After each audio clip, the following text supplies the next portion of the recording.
Yo les refs, j'espère que vous allez bien. On se retrouve aujourd'hui pour une nouvelle vidéo et on va débriefer ensemble le match de l'équipe de France hier, les Bleus qui entamaient leur Coupe du Monde par une rencontre face à l'Australie, comme il y a 4 ans en Russie, rencontre qui cette année s'est soldée par une très belle victoire 4 buts à 1. Alors on va reparler de plein de choses, on va parler de l'équipe mise en place par Didier Deschamps, de l'animation, du jeu, des points négatifs, parce qu'il y en a quand même eu un assez important malheureusement, des buteurs, etc.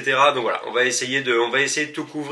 Alors, avant que la vidéo commence et qu'on rentre dans le vif du sujet, comme d'habitude, n'hésitez pas à mettre un petit pouce bleu si le travail et les vidéos vous plaisent et à vous abonner à la chaîne si c'est pas déjà fait, c'est très important. Et on va commencer ce débrief tout de suite par reparler de la composition mise en place par Didier Deschamps. Alors, je vous la raffiche juste ici pour ceux qui l'auraient pas vu et qui n'auraient pas vu le match. Un 4-3-3 assez classique. Alors déjà, dans le système de jeu, j'étais content que ce soit ça ou un 4-2-3-1. Pour moi, ça change pas des masses, mais là, on va voir quand on va parler des joueurs que Didier Deschamps avait choisi. J'ai trouvé que c'était une compo résolument offensive, donc déjà ça me plaisait pas mal. Alors sans surprise, on avait Hugo Lloris dans les buts, une charnière centrale avec Konaté et Upamecano. C'est pareil, on va reparler des deux là dans quelques instants. Moi il y a un choix sur les deux, donc j'étais pas trop fan, mais voilà. Avec Lucas Hernandez en défense gauche et Benjamin Pavard en défense droite. Un milieu à 3 avec Aurélien Tchouameni en point de basse devant la défense et deux milieux relayeurs, Adrien Rabiot et Antoine Griezmann. Alors déjà se servir d'Antoine Griezmann en tant que milieu relayeur, je trouve que ça dénote d'une envie de la part de Didier Deschamps d'attaquer et de conserver le ballon, parce que Griezmann c'est quand même plus un joueur offensif qu'un véritable milieu récupérateur relayeur. Donc voilà, pour moi c'était déjà un bon point d'aligner Griezmann plutôt qu'un Fofana ou qu'un Guendouzi dans ce rôle-là. Ça montrait justement une envie d'aller vers l'avant.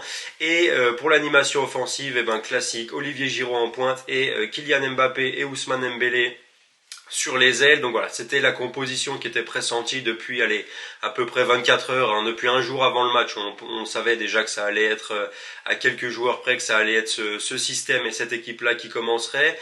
Donc déjà, moi, premièrement, il y a quelques choix qui m'interrogent un peu. Premièrement, la titularisation de Konaté, qui a quand même pas beaucoup joué avec Liverpool cette année car il était blessé, donc il était quand même en manque de rythme. Le fait de le titulariser lui, pardon, plutôt qu'un Saliba qui est étincelant avec Arsenal et qui, sans manque d'objectif, est pour moi le meilleur défenseur central de Première Ligue cette saison. Bon, j'étais pas forcément fan du choix. Son match à Konaté, il était pas horrible, hein, mais il était pas incroyable non plus. La charnière centrale a pas été mauvaise, mais voilà, j'aurais préféré voir Saliba parce que, bon, même s'il n'y a pas eu grand chose à faire, parce que l'Australie n'a pas été ultra dangereuse sur le peu d'attaques qu'ils ont eu, la charnière centrale, elle respirait pas la sérénité absolue quand même, hein. Donc personnellement, je trouve que Upamecano a fait un meilleur match que Konaté. Je trouve que dans la relance et dans l'impact, c'était un peu mieux. Voilà, Konaté, on sentait quand même un manque de rythme. Pour moi, c'est encore un poil short avec ce manque de rythme justement, le niveau Coupe du Monde. Voilà, j'aurais préféré voir Saliba. Maintenant pour les latéraux, bon, titulariser Lucas Hernandez plutôt que Théo, c'est pas scandaleux, même si je pense que Théo Hernandez peut apporter un peu plus offensivement, pardon, oula. Et, euh, et comme je l'avais dit, la titularisation de Benjamin Pavard sur le côté droit de la défense, bon, c'était pas une surprise parce que c'est vraiment, je pense que c'est le seul qui peut vraiment dépanner à ce poste-là. Maintenant, il a encore montré ses limites hier. Sincèrement, pour moi, ça a été le moins bon des joueurs de l'équipe de France. Je sais pas si on lui a dit qu'il devait jouer défenseur droit, hein, parce qu'en première mi-temps, beaucoup de fois, il était bien trop haut. D'ailleurs, sur le but, je comprends même pas comment il peut laisser son vis-à-vis derrière lui comme ça sans faire attention. Enfin voilà, pour moi, c'était le seul qui était pas au niveau hier. C'était le plus mauvais des Bleus. Offensivement, il a rien apporté parce qu'il a souvent laissé Dembélé se débrouiller sur le côté droit de l'attaque de l'équipe de France. J'ai pas vu Pavard dédoubler plus que ça, donc voilà. Malheureusement, j'avais dit dans ma preview de l'équipe de France que on avait déjà gagné une Coupe du Monde avec lui et que je pense qu'il serait pas si handicapant que ça. Là hier, malheureusement, il a prouvé le contraire. Donc j'espère qu'il va se réveiller, parce que s'il augmente pas son niveau de jeu au fur et à mesure de la compétition, quand on va tomber contre des grosses équipes, probablement dans les matchs à élimination directe, face à des adversaires qui sur les ailes sont quand même bien plus costauds que ce que l'Australie avait hier, ça risque de poser sérieusement problème. Donc voilà, pour Pavard, j'espère qu'il va hausser son niveau. Maintenant concernant le milieu, alors Le milieu à 3 de Tchouaméni, Rabiot, Griezmann, je trouvais ça intéressant sur le papier de base. Pour parler un peu plus individuellement des trois joueurs, Tchouaméni, j'ai trouvé qu'il avait fait un match sans plus, honnêtement. On compte beaucoup sur lui avec l'absence de Pogba. Là, j'ai trouvé que son match, il était un peu insipide, quoi. Je dirais, en première mi-temps, il se projetait pas assez vers l'avant. Ce qu'il faisait, c'était pas tranchant, ça apportait pas grand-chose offensivement. C'était plus des passes latérales, des passes vers l'arrière. Il a perdu quelques ballons bêtement qu'il aurait jamais dû perdre. Rabiot, au contraire, lui, je l'ai trouvé très très bon, sincèrement, hier. C'est lui qui, parce que le début de match de l'équipe de France était quand même loin d'être incroyable, hein, qu'on soit bien clair. Je trouve que Rabiot a eu la capacité, pareil, c'est ce que je lui reprochais dans ma preview, c'est-à-dire de de pas assez se porter vers l'avant quand il joue avec les Bleus, de pas le faire autant qu'il le fait à la Juve. Et ben là hier c'était tout l'inverse, il s'est porté vers l'avant, il a créé du danger, il a égalisé sur un très beau but de la tête. C'est lui qui donne le deuxième ballon de but à Olivier Giroud. Donc voilà, un but, une passe décisive en première mi-temps. C'est souvent lui qui était au démarrage des actions. Il a récupéré aussi beaucoup de ballons. Pas loin d'être, d'ailleurs je pense même, malgré le doublé d'Olivier Giroud, personnellement, je pense que Rabiot a été le meilleur joueur de l'équipe de France hier, et si c'est pas le meilleur joueur, parce qu'on peut donner le trophée d'homme du match à Giroud, hein, ce serait clairement pas un scandale, voilà, il a clairement fait partie des deux meilleurs joueurs français hier, je l'ai trouvé très tranchant, très percutant, très bon défensivement, donc voilà, faut vraiment qu'Adrien Rabiot garde ce niveau-là si au milieu on veut espérer garder le contrôle des matchs. Et alors la prestation de Griezmann, je suis un peu embêté parce que il n'a pas été étincelant, mais il n'a pas été mauvais. Déjà, il a montré un assez gros volume de jeu, donc c'est une bonne chose. J'ai trouvé qu'il avait récupéré. Bizarrement, je trouve qu'il a été plus utile dans la récupération plutôt que dans le lancement des actions. Alors qu'étant donné que c'est un joueur quand même qui est plus offensif que le poste auquel il évoluait hier, on pourrait attendre Antoine Griezmann on pourrait attendre de lui qu'il soit plus tranchant offensivement que défensivement. Hier, j'ai trouvé que c'était un peu l'inverse, paradoxalement. Donc voilà, c'est quand même pas, c'est pas un reproche. Hein. Il a fait un bon match. Il a pas fait un match incroyable, mais voilà, il a fait un bon match. J'ai bien aimé dans ce positionnement-là. Maintenant, à voir quand on va tomber contre des équipes avec des milieux de terrain plus costauds. Je pense à des équipes comme le Danemark par exemple, ou le Portugal plus loin dans la compétition. C'est quand même des milieux qui sont d'un niveau bien supérieur à l'Australie. Et ça peut poser problème à Antoine Griezmann qui a quand même pas l'habitude de jouer à ce poste-là. Maintenant, pour parler de l'attaque, alors on va commencer par les joueurs de côté. Dembélé, j'ai trouvé très bon, très bien au début du match. Je trouvais qu'il a fait pas mal de débordements qui ont apporté des choses. Malheureusement, je trouvais qu'il n'avait pas été assez servi par rapport à ce qu'il apportait, parce qu'à chaque fois qu'il accélérait, clairement, il passait. Il a apporté du danger, donc voilà, j'aurais bien aimé le voir servi un peu plus. Le jeu de l'équipe de France a quand même pas mal penché sur le côté de Kylian Mbappé à gauche. Kylian Mbappé, pareil, auteur d'un très très bon match, malgré son énorme loupé en fin de première mi-temps. D'ailleurs, celui-là, je l'ai encore en travers de la gorge parce que j'aurais pu passer un ticket à 2000 € s'il marquait, mais bon, c'est une autre histoire. Donc voilà, Kylian Mbappé a fait un très bon match, il a fini par mettre un but, une passe décisive, il a été percutant, c'est pareil, dans les 15-20 premières minutes, quand les Bleus se sont fait mener au score et étaient un peu secoués, c'était le seul avec Rabiot justement qui essayait de se projeter, de percuter, d'apporter quelque chose devant, donc voilà, c'était un très très bon Kylian Mbappé, on l'attend à ce niveau-là d'ailleurs, et je pense qu'il peut encore monter en régime au fur et à mesure de la compétition, hein, donc voilà, hier c'était une très très bonne entrée en matière de sa part, et bien sûr Olivier Giroud, que dire hein, si ce n'est félicitations après toutes les critiques qu'il a reçues au fil des années, le fait qu'il ait presque pas joué à l'Euro 2020, il est sur une très très bonne saison et demie avec Milan, hein, depuis qu'il est arrivé, il est très en forme, il marque beaucoup de buts, et hier il l'a encore prouvé, dans le jeu il a été utile quand il fallait garder le ballon et remiser, et puis devant le but, voilà, il est efficace, il marque des buts, bon alors le premier, vous me direz, c'est clairement pas le but le plus compliqué à marquer, hein, il a juste à pousser le ballon dans le but vide, mais voilà, encore faut-il être au bon endroit au bon moment,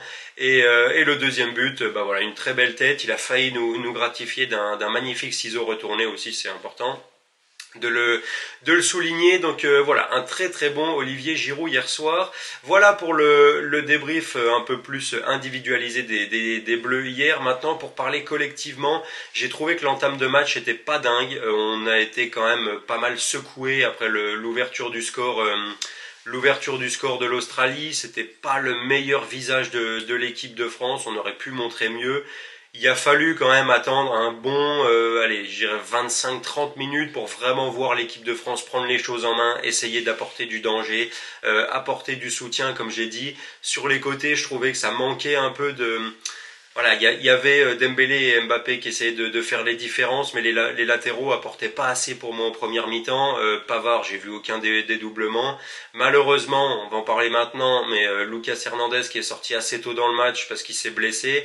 D'ailleurs, le verdict est tombé, hein, il s'est fait une rupture du ligament croisé antérieur, donc je pense que sa saison est finie pour lui. La Coupe du Monde, c'est sûr et certain, mais je pense que sa saison est finie. Dans ce malheur, j'ai envie de dire, le seul point positif, c'est le fait qu'il a été remplacé par son frère et que son frère est au moins aussi bon que lui. C'est-à-dire que défensivement, je pense que Théo est encore pas tout à fait au niveau de Lucas, mais offensivement, je trouve qu'il apporte plus. Donc voilà, c'était une bonne chose de le voir rentrer. Il aurait pu être dans un état mentalement, quand tu vois ton frère qui vient de sortir sur blessure, ça aurait pu être un peu compliqué. Et ben en fait pas du tout. Il s'est mis dans le match directement. Il est rentré à fond dedans. Et quand tu vois sa prestation, en fait, tu te dis comment c'est possible de base de laisser ce mec-là sur le banc, quoi, parce qu'il est vraiment très très très très fort. Et c'est une très bonne chose de l'avoir comme j'allais dire comme solution secondaire derrière son frère, mais maintenant ça va clairement être lui le titulaire du poste. Donc voilà, j'ai trouvé qu'il avait fait une bonne rentrée. Et en deuxième mi-temps, voilà, la France a plus déroulé, ils ont joué leur jeu, ils ont eu pas mal d'occasions, ils auraient pu mettre plus de buts, hein, sincèrement. Voilà, c'était collectivement, après 20-25 minutes compliquées, c'était quand même une solide prestation de l'équipe de France. On a pu voir d'ailleurs dans ce mondial que tous les favoris n'étaient pas rentrés à fond dedans. L'Argentine se sont fait surprendre après une prestation très très mauvaise. Il y a que vraiment le seul favori qui a vraiment convaincu jusqu'à présent. Pour moi, c'était les Anglais parce que c'est pareil, les Pays-Bas c'était pas ultra convaincant. Là, voilà, la France, ils ont quand même envoyé un message, gagné son premier match d'ouverture 4-1. Il y a beaucoup de personnes qui attendaient un match serré après le fait qu'en 2018 on ait eu du mal à battre l'Australie. Hier, sincèrement. Et puis je le dis, la France aurait pu gagner plus largement. Donc voilà, c'était un très bon match de l'équipe de France. Maintenant, les petits manques quand même qui restent, parce que tout n'était pas parfait, hein, loin de là, je pense que dans l'impact, comme je l'ai dit, si on continue avec ce système de jeu et les joueurs là au milieu, je pense que dans l'impact, on risque d'être un peu short quand on va tomber contre des équipes un peu plus costauds au milieu, donc ça, faudra faire attention. Défensivement, c'est pareil. Comme je l'ai dit, la charnière Upamecano Konaté, c'était pas, ils ont pas fait le match du siècle. Hein. Ils ont été bons, mais pas incroyables. J'aurais préféré voir Saliba que Konaté. Maintenant, si Konaté arrive à augmenter son niveau de jeu et à se remettre dans le rythme, c'est pas forcément évident non plus, hein, parce qu'il a quand même très très peu joué avec Liverpool cette année. Ça devrait aller, parce que physiquement, c'est quand même deux défenseurs qui sont très costauds, très athlétiques, bons de la tête. Même si hier, on a failli prendre un but de la tête, alors que par un mec qui était tout seul en plein milieu de la surface de réparation. Je sais plus, c'était en première ou en deuxième mi-temps quand la tête de l'Australien va sur le poteau. Ça c'est pareil, c'est le genre d'occasion qu'on peut pas concéder à de bonnes équipes parce que ça fera plus souvent but que pas but. Donc voilà. Il reste des choses à gommer dans le match de l'équipe de France. Tout n'était pas parfait, mais pour une entrée en matière, j'ai trouvé ça très sérieux, très costaud, assez consistant, surtout offensivement, plus offensivement que défensivement. D'ailleurs, j'ai beaucoup aimé ce qui était proposé. Je pense que le côté gauche, Mbappé, Théo Hernandez, ça peut apporter beaucoup, beaucoup, beaucoup, soit en termes de rythme, d'occasion. Même, on sait que Théo Hernandez, c'est un joueur qui aime beaucoup se porter vers l'avant, qui aime beaucoup dédoubler. Et en deuxième mi-temps, j'ai trouvé que l'entente avec Kylian Mbappé était quand même vachement efficace, ça a apporté beaucoup de centres, beaucoup d'actions dangereuses, donc voilà, c'était un très bon point. Maintenant, comme j'ai dit, ça reste que l'Australie en face. C'était pas l'adversaire de l'année, hein. D'ailleurs, le preuve en est quand on voit les stats du match. Pareil, je vous les remets juste ici. La France finit avec plus de 60% de possession, je crois 20 tirs à 3 ou 4. Donc voilà, c'est loin d'être l'opposition la plus costaud en face. Il fallait gagner ce match, ça a été fait. Maintenant, il va quand même falloir que la France monte un petit peu en régime. face au Danemark. Ça sera pas aussi simple. Les Danois, on sait qu'il y a quand même beaucoup plus d'intensité au milieu que ce qui était mis par l'Australie hier. Donc voilà, je demande à voir ce que ça va faire samedi face au Danemark, si la France va réussir à step up encore d'un cran, parce que les Danois, mine de rien, ils n'ont pas été ultra sereins face à la Tunisie hier. Hein. Ils auraient pu gagner le match. Ils auraient aussi pu le perdre. Donc je pense que le match nul dans la première rencontre du groupe, c'était pas illogique. Si la France bat le Danemark, on s'assure de la première place. Et je pense que au vu du reste des équipes qu'il y a dans le côté du tableau de la France, ce serait pas du luxe. Donc voilà. Il va falloir step up face au Danemark. Maintenant, pour faire un petit résumé du match d'hier assez court, c'était une bonne entrée en matière. Il reste des choses à gommer, mais voilà. Les grosses individualités, notamment offensivement, elles ont été au rendez-vous, que ce soit Mbappé ou Giroud. Même Dembélé, j'ai trouvé, a fait un bon match. Donc voilà, c'était une bonne entrée en matière pour l'équipe de France. Une belle victoire 4-1 face à l'Australie. Maintenant, hâte de voir ce que ça va donner samedi face au Danemark. Voilà, c'était tout pour ce débrief de l'équipe de France. Comme d'habitude, les refs, n'hésitez pas à me laisser vos avis en commentaire. Dites-moi ce que vous avez pensé de la prestation des Bleus, de la prestation de chaque joueur. Et en attendant qu'on se retrouve pour une prochaine vidéo, je vous dis prenez soin de vous les refs et à bientôt.